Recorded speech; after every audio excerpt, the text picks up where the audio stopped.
None of them can hang, running with the gang. No need to explain. I pull up then it's they cannot contain me moving through the lane. Every little setback, I step back and then it's none of them can hang, running with the gang. No need to explain. I pull up and it's they cannot contain me moving through the lane. Every little setback, I step back and then it's I gave them knowledge and knowledge. They tried to put nicks in my armor, but I've been mellow since college. Made this vixen a mama.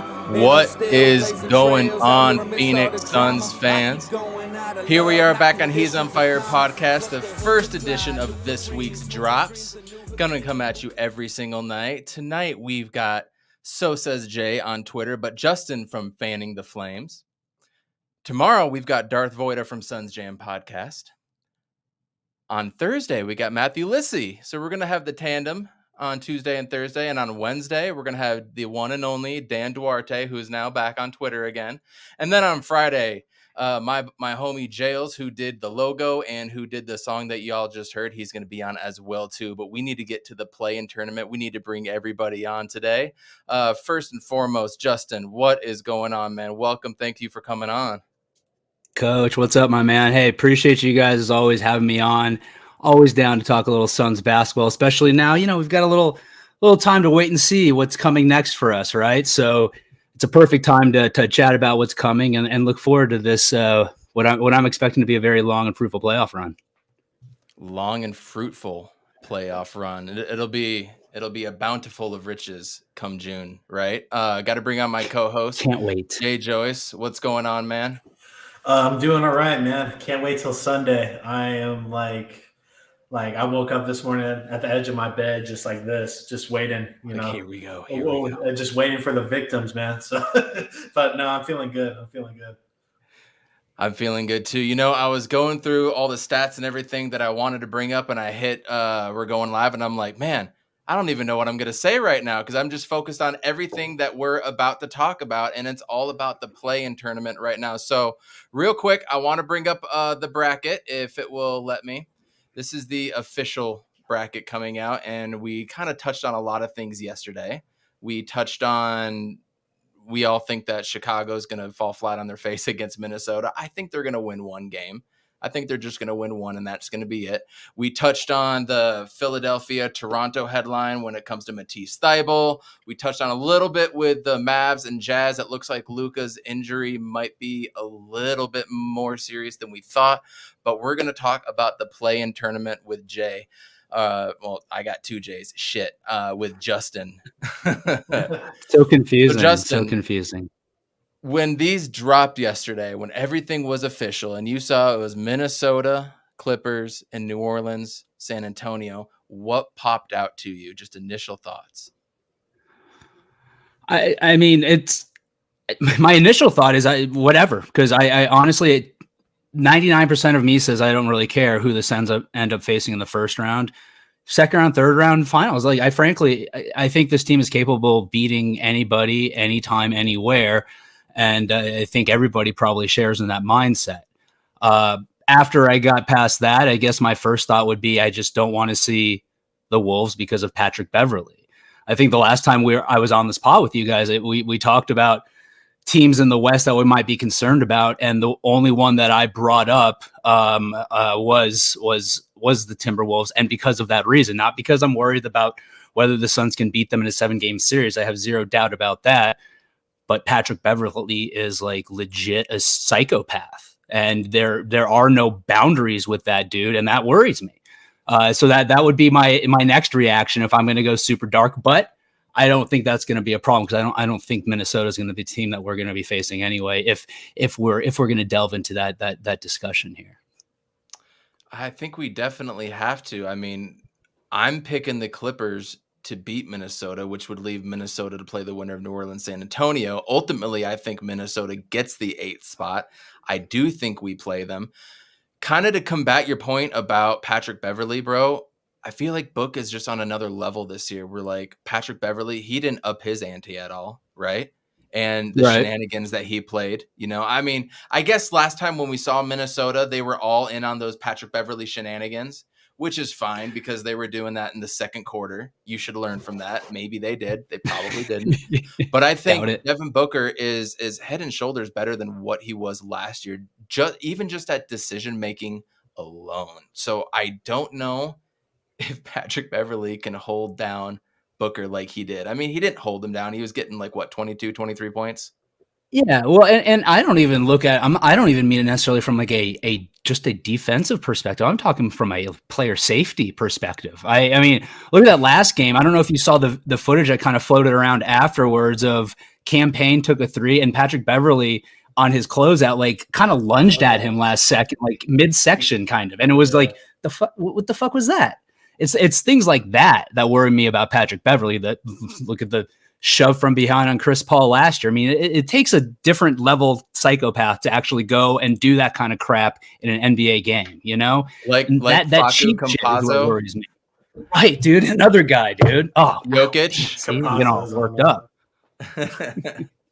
I mean, and to combat that point, I think we're going to have targets on our back, and I think we should expect some sort of craziness from other teams and some sort of physicality. And I do think that Justin, do you think we're more of a chill team than we were last year? Or are we chirping even more this year? Are we the hated team? You know, does that make sense? Yeah, it does. And it's a good question. I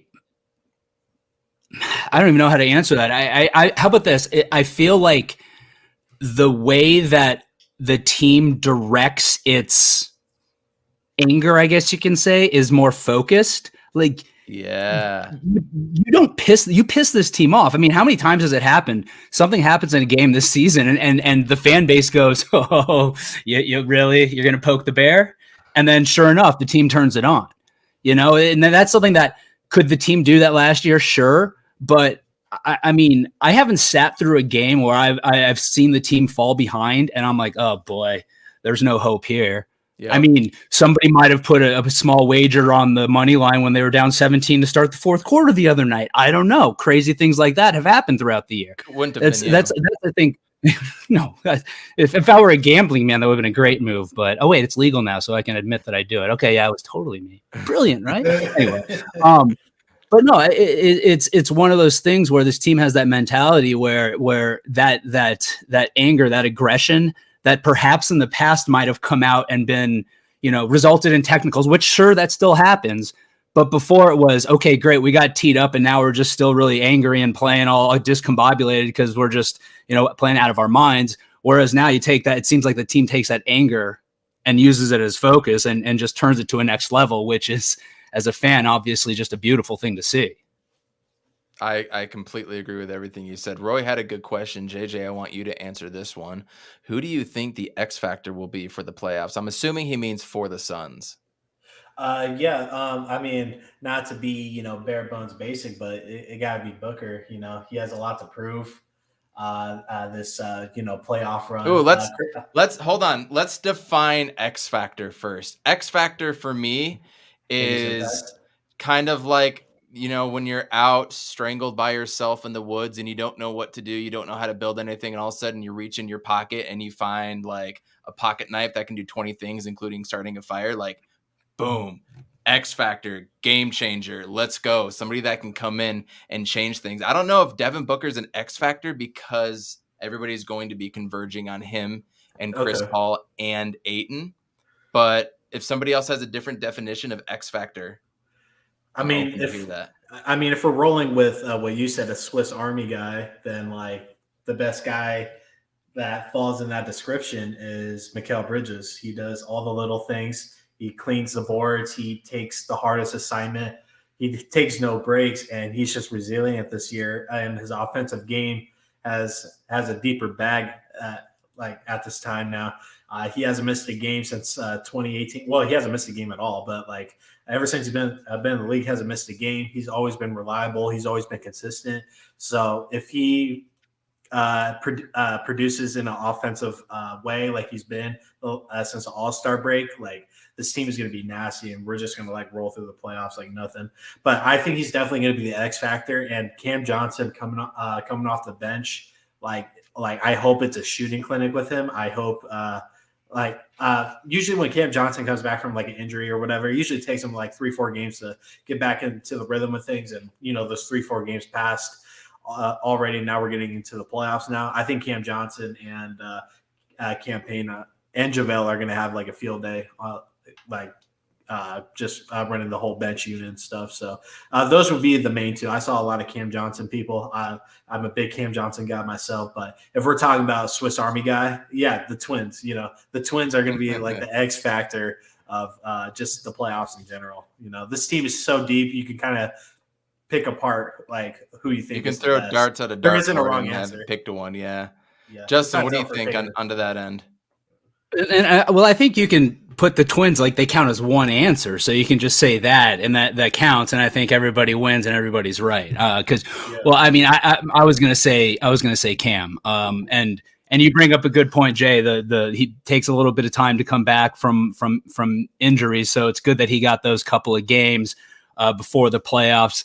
He had one where he kind of started seeming like he was picking up a little bit, and then kind of fell back off. But I'm not too worried about Cam. But I think he's the guy that if we get that those types of performances we saw, not even if it's not every game, but if we get it sporadically throughout the playoffs, the types of performances we saw going into when he got hurt as he was playing, that's going to be a huge game changer for this team, because that's something that, while Cam upped his game in the playoffs last year, it wasn't even to that type of level. And if we get that added extra gear from him, add that to the offense and the firepower that we already have, it's hard to see anybody stopping this team. And I think Cam, like I said, is that guy that if he performs that level, it's really taking us over that hump. Yeah. I'm going to do something a little off the wall because, it's me. I don't do anything by the rules. I think it's going to differentiate with every single series. I think if we play Minnesota, it's going to be someone. If we play the Clippers, I'm going to say Torrey Craig, because he will stop Paul George, So I think it's just going to change every single one. And then Roy asked, are we going to see Aaron Holiday? I think we will, but I think we're going to see it in very sporadic spurts, like end of a quarter situation, maybe try to get a defensive stop for a 2-for-1, or bring him in at the end of the third quarter to give somebody that has 3 fouls, just some time off, 2 to 3 minutes. Maybe they want to go crazy and fully get the bench unit to go in and what am I trying to say here? Play full court pressure defense. He's great in full court. I could see him doing things like that. I think it's just going to be schematically where we're going to see Aaron Holiday. Justin, do you agree?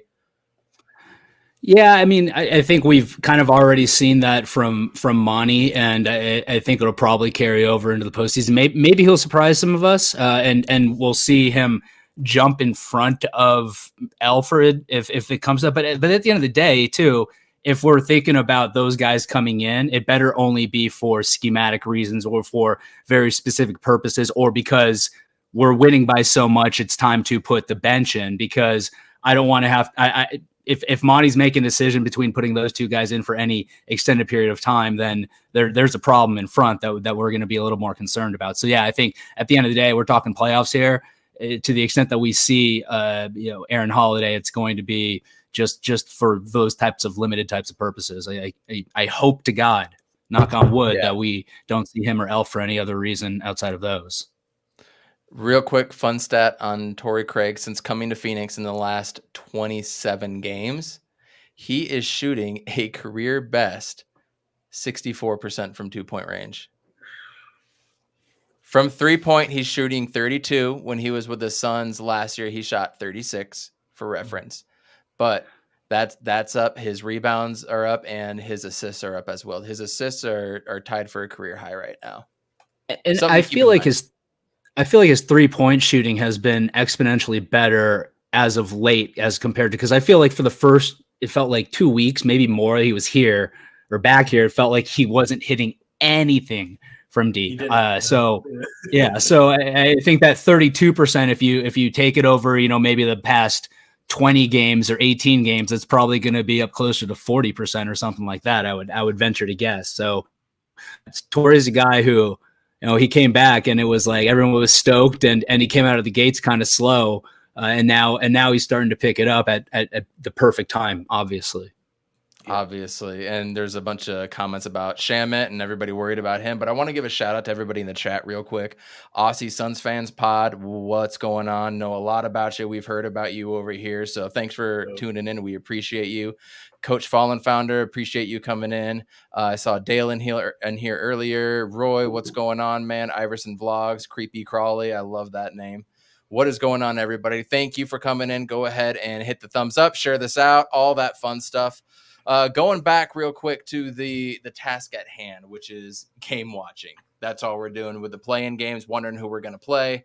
Clippers versus the Timberwolves. Now, the starters for the T-Wolves, Patrick Beverley, D'Angelo Russell, Anthony Edwards, Jared Vanderbilt, Karl Anthony Towns. On the Clippers, you're going to have Reggie Jackson, and then you're going to have Paul George, Marcus Morris, Nicholas Batum, and Zubac. Off the bench, they have Rocco, Luke Kennard, Norman Powell, Terrence Mann, Isaiah Hartenstein, who's actually sneaky good. So they're going 10 deep. Will they go 10 deep tomorrow? I'm curious to see. Second unit from Minnesota, Jordan McLaughlin, Malik Beasley, Taurean Prince, Jaden Daniels, Naz Reid. I don't see a lot of hope for Minnesota, man. I really don't. I see a lot of firepower coming out and coming out strong. Justin, are you? I mean, when you say it like that, it doesn't sound so promising for Minnesota. But here's the way I look at it. This just seems like it sets up very nicely for a game where somebody like Cat can go off and show that he can do some fantastic offensive stuff in games that matter maybe kind of like a little bit. And then it seems also like a perfect game for playoff P to rear his head and him just kind of shit the bed. So I'm going to go just straight gut on this. Now, like I said, as you lay it out, logic dictates that it sounds like that's an uphill battle for Minnesota, but I'm still going to stick with it. I'm going to stick with it and say that the Wolves are going to pull it out. Pat Beverly revenge game, dare I say? There you go. Perhaps maybe Pat Bev shows that offensive bag that he has. Maybe. I think the more on brand thing is going to be the wild shot. that very well. Maybe a bunch of those just happen to go in then. So with that being said, I do think the collection of talent at the top of both teams lies in favor of Minnesota. I think Karl Anthony Towns is the best player right now. I would say Paul George, but he's still coming off an injury.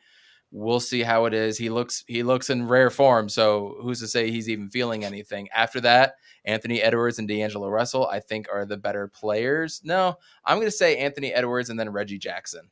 Anthony Edwards is more talented. Reggie Jackson killed us in the playoffs last year, game after game after game after game. But I think the talent is there. But how often does talent win? Jay Joyce, are you still going with the T-Wolves? Yeah, it's one game. I think the Wolves are only going to go like 7 deep just for that one game, 7-8 deep. So I think they're really going to just like unleash,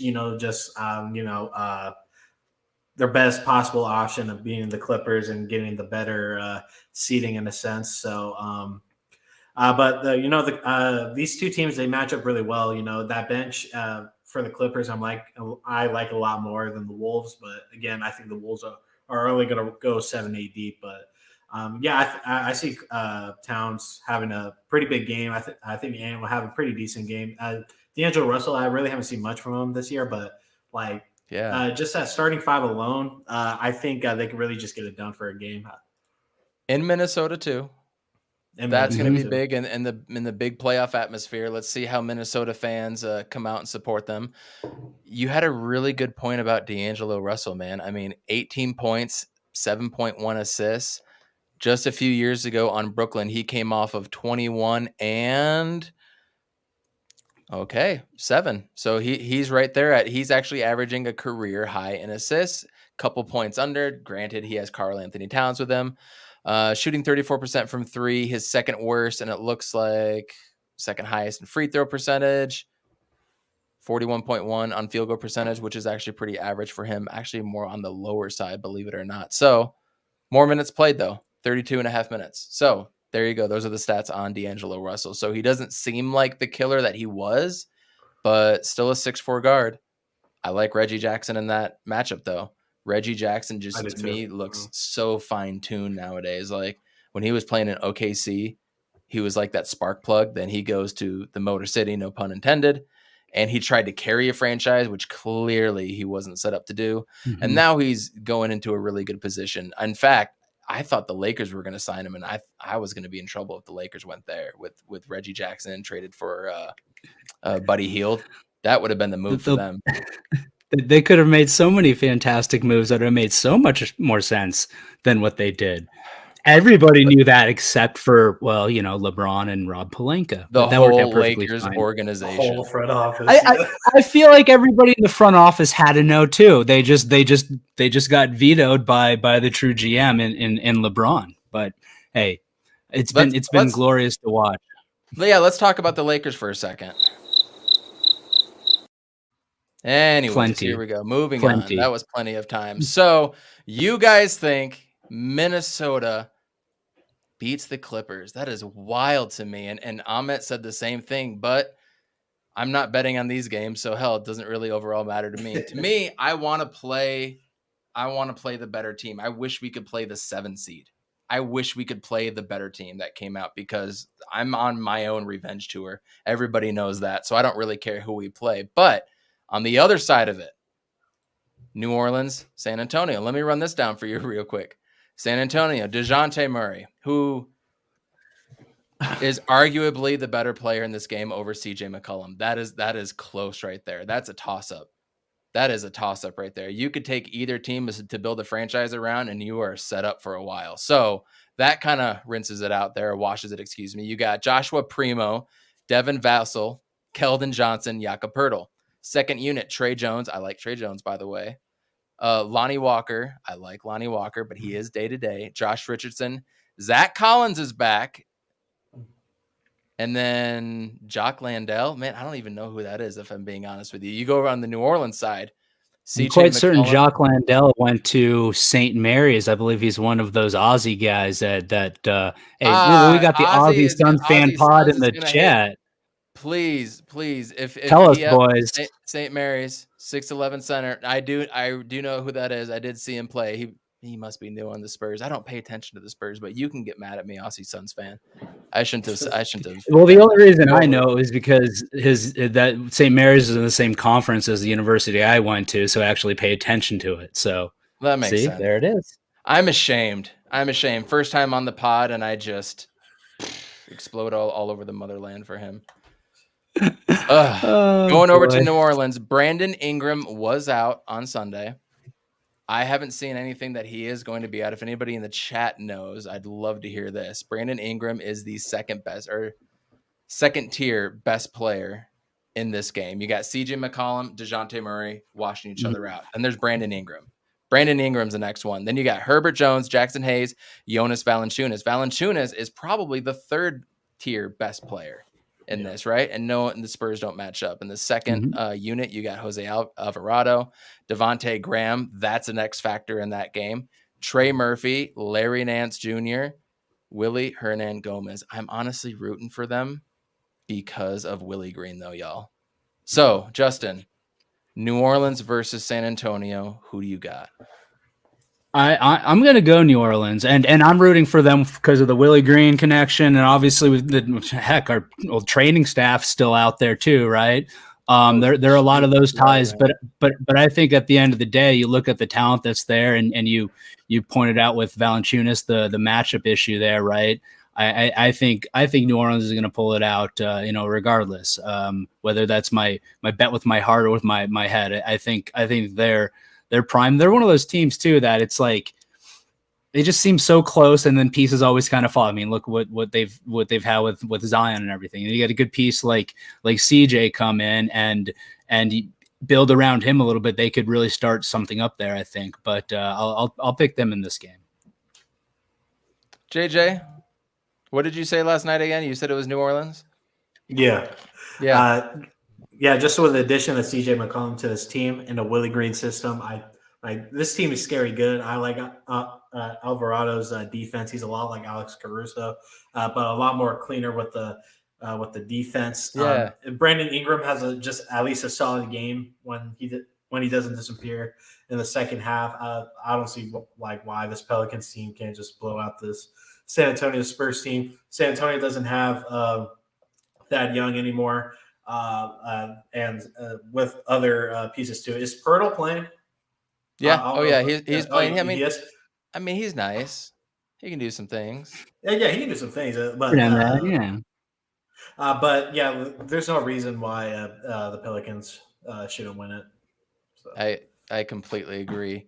But to that end, I know you guys didn't pick the Timberwolves to lose, but for me, I do want to play the Spurs also because I do want to beat the Spurs. I just don't see a realm of possibility for them to get into that position. I don't see them beating any team in this. So they're going to be one and done in my books. New Orleans going to go and take on the T-Wolves in my bracket.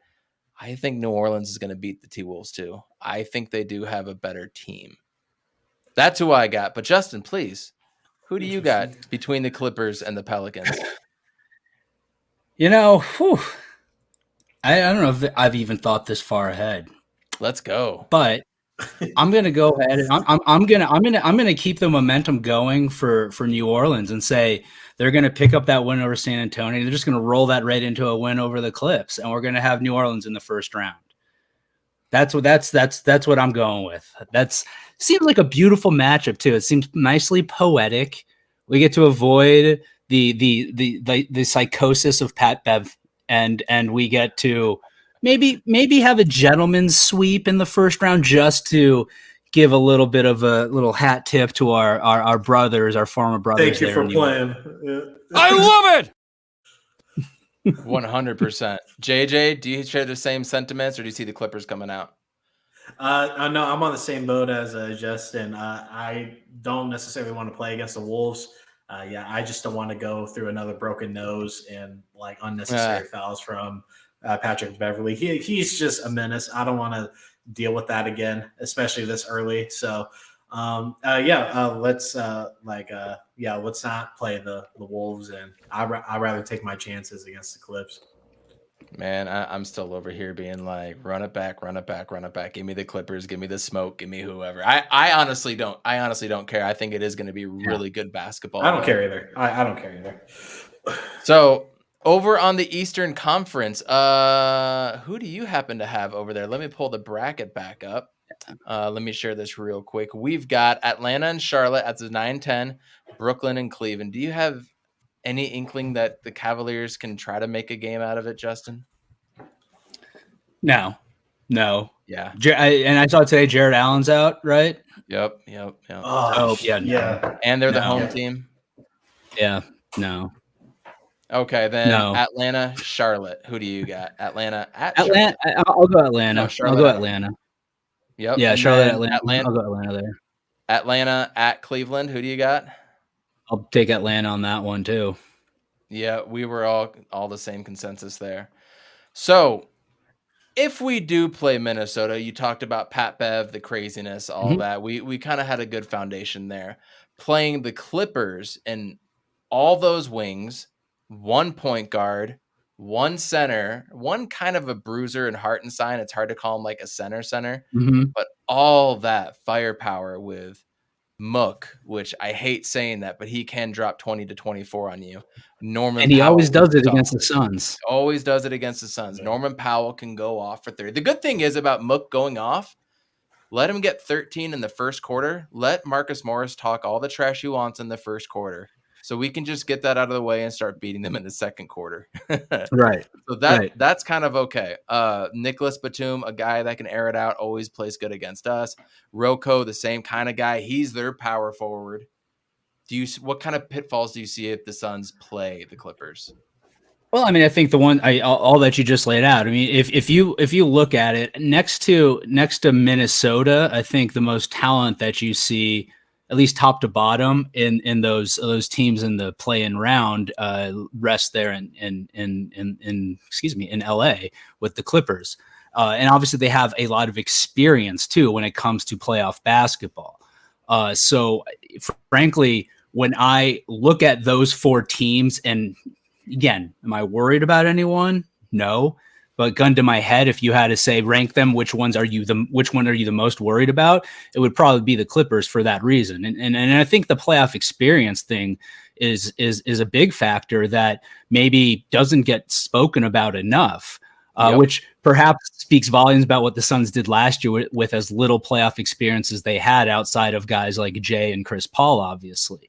But you take that Clippers team with that type of experience, that type of firepower, have, Paul George, if he is the playoff P that he so firmly believes rests within him, that can be a scary team. So if I were, like I said, gun to my head, say which of those teams concern me the most, it would probably be them.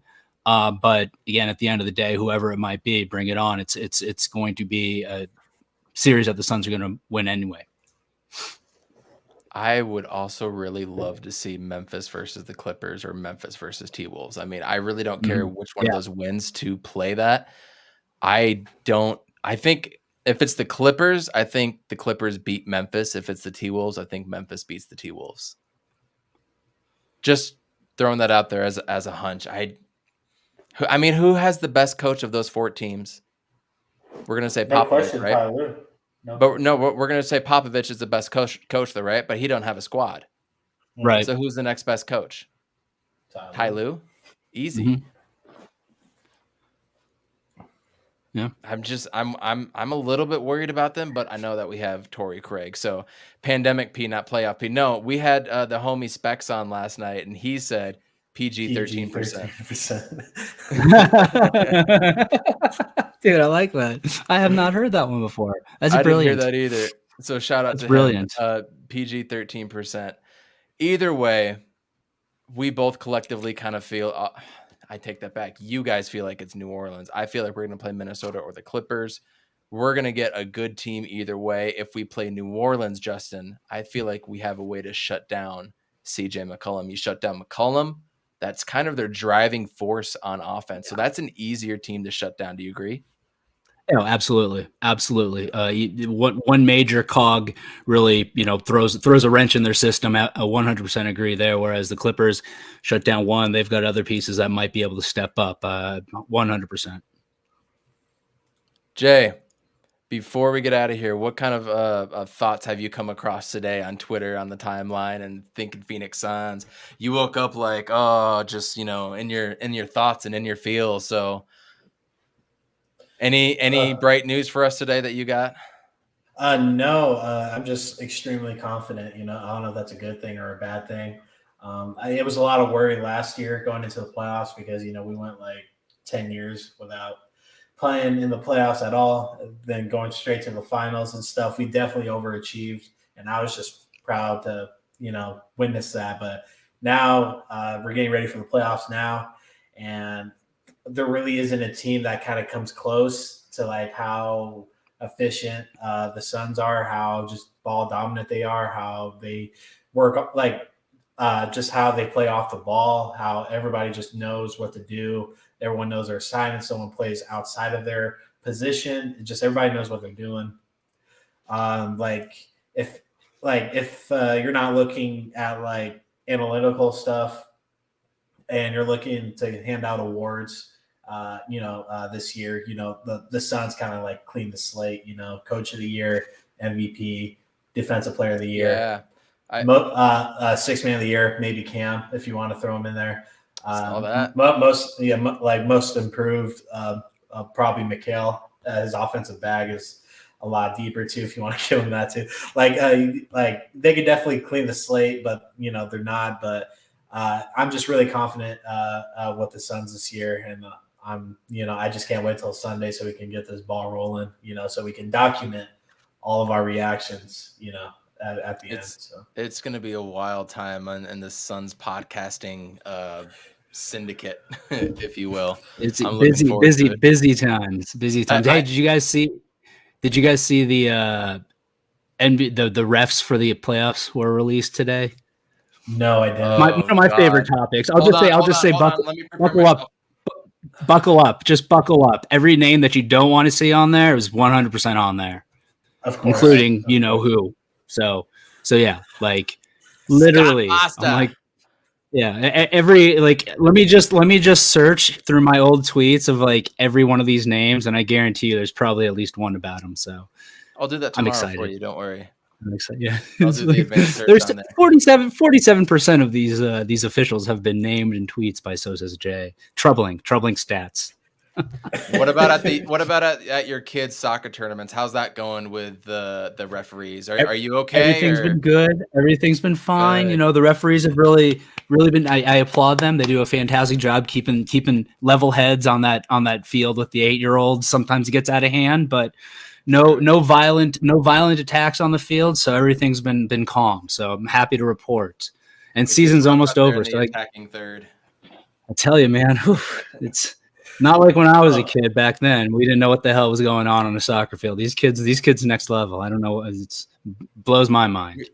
We got a couple questions in the chat here I'd like to get to. They're asking you, Justin. Everybody wants to hear from Justin today. It's this crazy thing that's going on the podcast. But where was it? Iverson Vlogs asked, what series are you most excited for that does not include the Suns?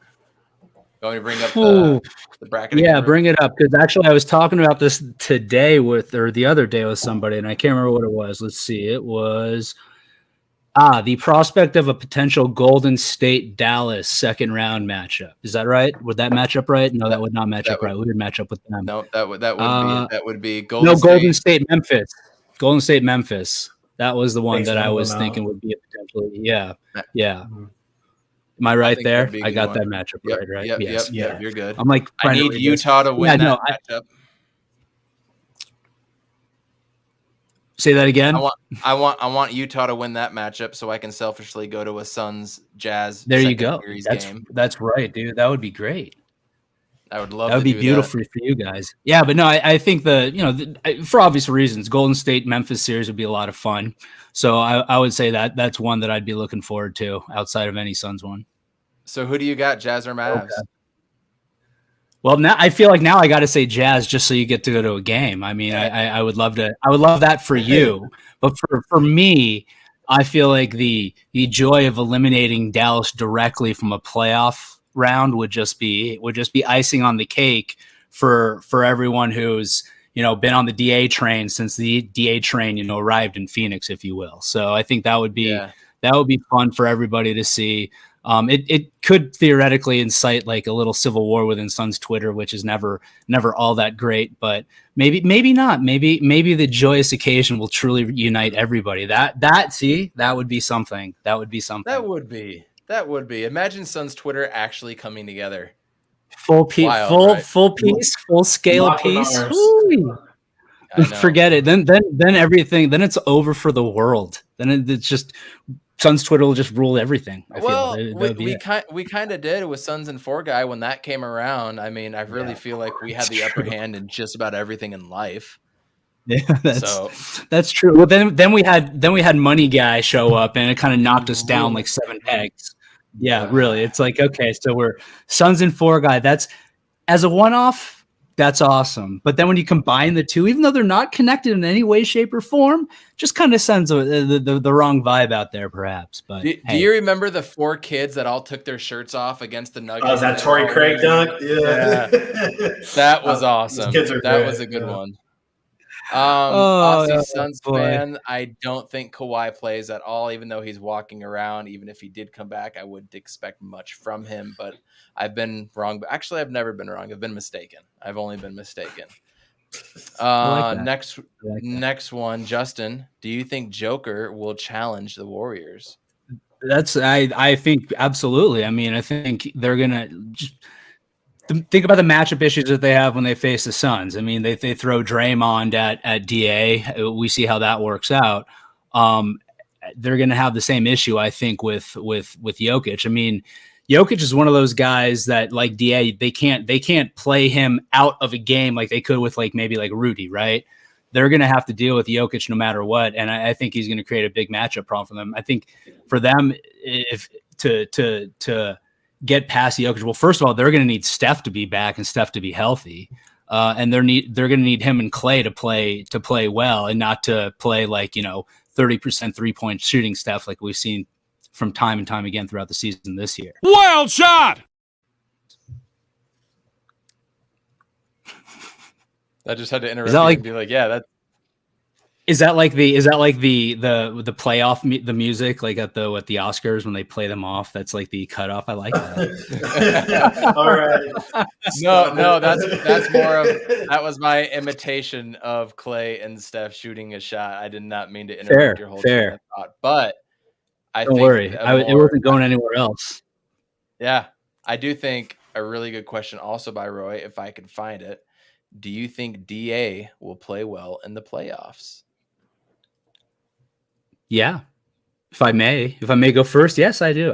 DA seems. I think we can all see that DA has like he's not exactly a self motivator. He needs something that's motivating him, and it seems like big matchups and things like the playoffs seem to do that to him. Sure, we only really have last year to go off of, but so far he's shooting 100% as far as I see it for playoff, high level basketball. So I would expect nothing else from him this year. Plus the bubble. Exactly. When he gets up, when we've needed him the most, he has consistently shown up in the biggest way, to the point where he literally won us a game in the Western Conference Finals. He does what we need him to do when the biggest and brightest lights are down, and that's playoff basketball time. So I fully expect DA to be.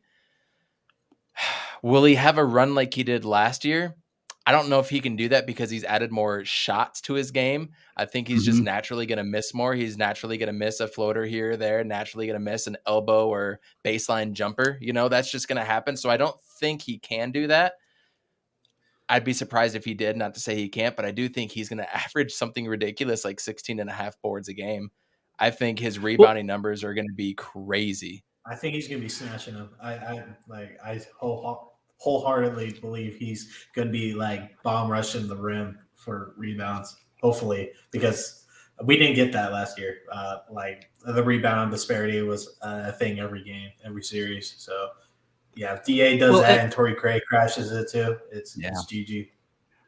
And it's one of those things too, where it's like if DA comes out and he doesn't do what he did last year, that's okay. Because I mean, I don't have it in front of me.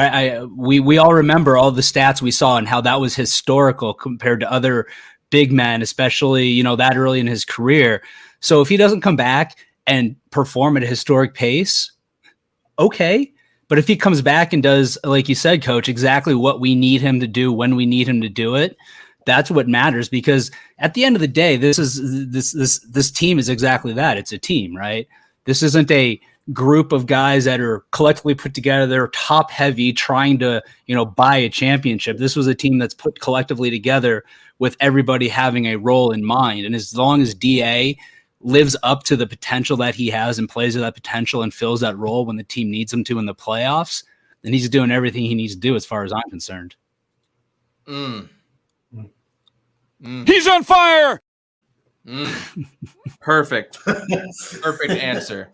I don't even want to take any more questions because that was the most perfect answer, except for this last one. When Aussies get there for the NBA Finals to watch the Suns win the chip, are we doing a massive group podcast? I might not be sober enough to be able to comprehend my words.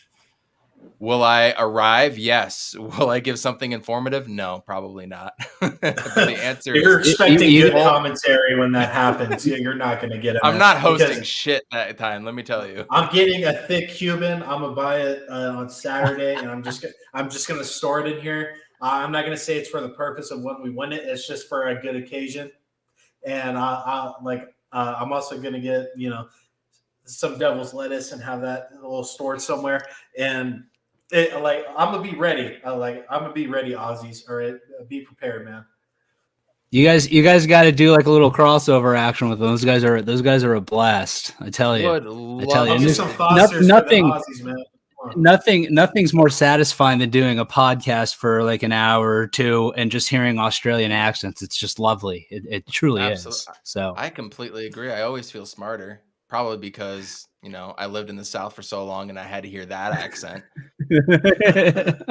You're like, ooh, this sounds so sophisticated. I love it. Everything sounds sophisticated compared to that. Even Canadians, oh boy, let me tell you what. With that Oh, being boy. said, Justin, thank you for coming on. Tell everybody where they can find you and give a shameless plug to your podcast.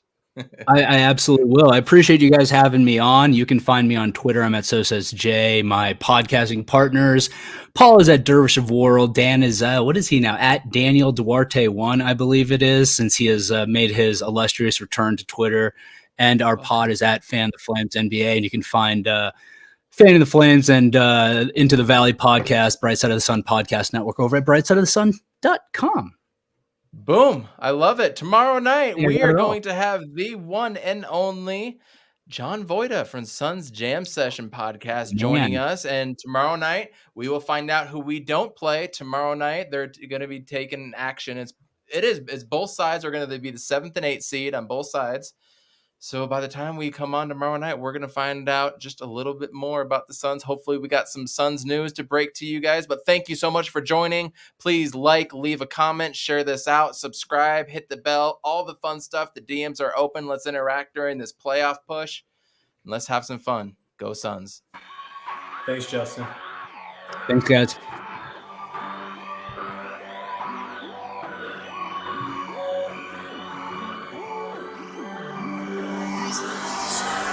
None of them can hang, running with the gang. No need to explain. I pull up and it's they cannot contain me moving through the lane. Every little setback, I step back and then it's none of them can hang, running with the gang. No need to explain. I pull up and it's they cannot contain me moving through the lane. Every little setback, I step back and then it's I gave them nuggets and knowledge. They tried to put nicks in my armor, but I've been mellow since college. Made this vixen a mama, and I'm still blazing trails out here amidst all the drama. I keep going out of love, not conditions or commas.